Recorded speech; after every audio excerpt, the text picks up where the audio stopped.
Chcel by si mať doma takéto zlaté tehličky? Myslím, že áno. Veľa ľudí vníma zlato ako investíciu. V skutočnosti je zlato len uchovateľom hodnoty. Aj to už nemusí v dnešnej dobe platiť.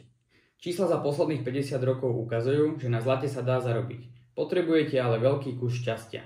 Pri investovaní do zlata na horizonte 5, 10 ani 20 rokov zlato neprekonáva akcie. Neplatí ani predstava, že vlastníctvom fyzického zlata sa človek dostáva niekam mimo systém. Nedostáva. Rozumnou alternatívou z môjho pohľadu je nakúpiť akcie ťažiarov zlata alebo obchodovaný ETF fond, ktorý je naviazaný na zlato. Je to lacnejšie, pohodlnejšie a likvidnejšie. Zlato nie je investícia. Je to stále len nákup komodity, prostredníctvom ktorej sa môžeme snažiť uchovať hodnotu peňazí.